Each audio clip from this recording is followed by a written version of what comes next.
Hi ಎಲ್ರಿಗೂ ನಮಸ್ಕಾರ. ನಾನು ಸಿತಾರಾ. ನಾನಿವತ್ತು ಎಲ್ಲಿದ್ದೀನಿ ಅಂದರೆ ರಾಗಿ ಕಣದಲ್ಲಿದ್ದೀನಿ. ನಾನು ಏನಕ್ಕೆ ಬಂದಿದ್ದೀನಿ ಅಂತ ಮೊದಲನೇದಾಗ ಹೇಳ್ಬಿಡ್ತೀನಿ, ಅವಾಗ ನಿಮಗೆ ಇಂಟ್ರೆಸ್ಟ್ ಬರುತ್ತೆ.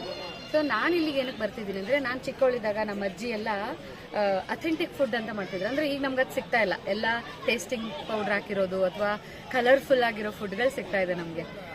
ಅಥೆಂಟಿಕ್ ಫುಡ್ ತಿನ್ನಬೇಕು ಅಂದರೆ ಸ್ವಲ್ಪ ನಮ್ಮ ಅಂದರೆ ಹೆಲ್ದಿ ಫುಡ್ ತಿನ್ನಬೇಕು ಅಂತಂದರೆ ಏನು ಮಾಡಬೇಕು ಅಂತ ಒಂದು ಕ್ವಶನ್ ಬಂದಾಗ ರಾಗಿ ಕಣ ನೆನಪಾಯ್ತು ನನಗೆ. ಅಂದರೆ ಇಲ್ಲೆಲ್ಲನೂ ನಿಮಗೆ ತರಕಾರಿಯಿಂದ ಹಿಡಿದು ಬಟ್ಟೆಯಿಂದ ಹಿಡಿದು ಒಂದು ನೀವೇನೇ ಸೋಪು ಶಾಂಪೂ ಅಥವಾ ಒಂದು ಉಪ್ಪಿನಕಾಯಿ ಅಥವಾ ಹಪ್ಪಳ ನೀವೇನೇ ತೊಗೊಳ್ಳಿ, ಏನೇ ನೀವು ಮನೇಲಿ ಬಳಸುವಂಥ ಐಟಮ್ ಆಗಿರ್ಬೋದು, ಅದು ನಿಮಗೆ ಫುಲ್ ಆರ್ಗ್ಯಾನಿಕ್ ಆಗಿ ಸಿಗುತ್ತೆ.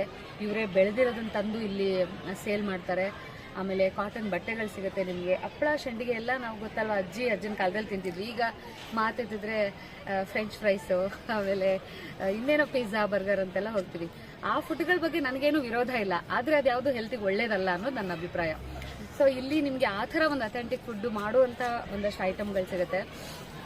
ಆಮೇಲೆ ಕಾಟನ್ ಬಟ್ಟೆ, ನಾವಿವಾಗೆಲ್ಲ ಸ್ವಲ್ಪ ಕಲರ್ ಸ್ವಲ್ಪ ಕೆಮಿಕಲ್ ಮಿಕ್ಸ್ ಆಗಿರುವಂಥ ಬಟ್ಟೆಗಳನ್ನ ಹಾಕೊಂಡು ತುಂಬ ಅಲರ್ಜೀಸ್ ಆಗಿದೆ, ಕ್ಯಾನ್ಸರ್ ಬರ್ತಿದೆ, ಅದರಿಂದ ಎಷ್ಟೊಂದು ಪ್ರಾಬ್ಲಮ್ಸ್ ಇದೆ. ಅದೆಲ್ಲ ಬಿಟ್ಟು ನಾವು ಕಾಟನ್ ಬಟ್ಟೆನ ಹಾಕೋಬೇಕು. ನಾನು ಕೂಡ ಕಾಟನ್ ಬಟ್ಟೆನ ತೊಗೊಂಡಿದ್ದೀನಿ.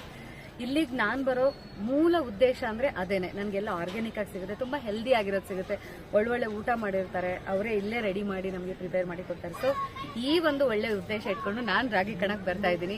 ನಿಮ್ಗೆಲ್ರಿಗೂ ಇಷ್ಟ ಆದರೆ ನಾನು ನನ್ನ ಪೇಜಲ್ಲಿ ವಿಡಿಯೋ ಹಾಕ್ತೀನಿ, ಇವ್ರು ಯೂಟ್ಯೂಬಲ್ಲೂ ವಿಡಿಯೋ ಹಾಕ್ತಾರೆ. ನಿಮಗೆ ಇನ್ಸ್ಪಿರೇಷನ್ ಆದರೆ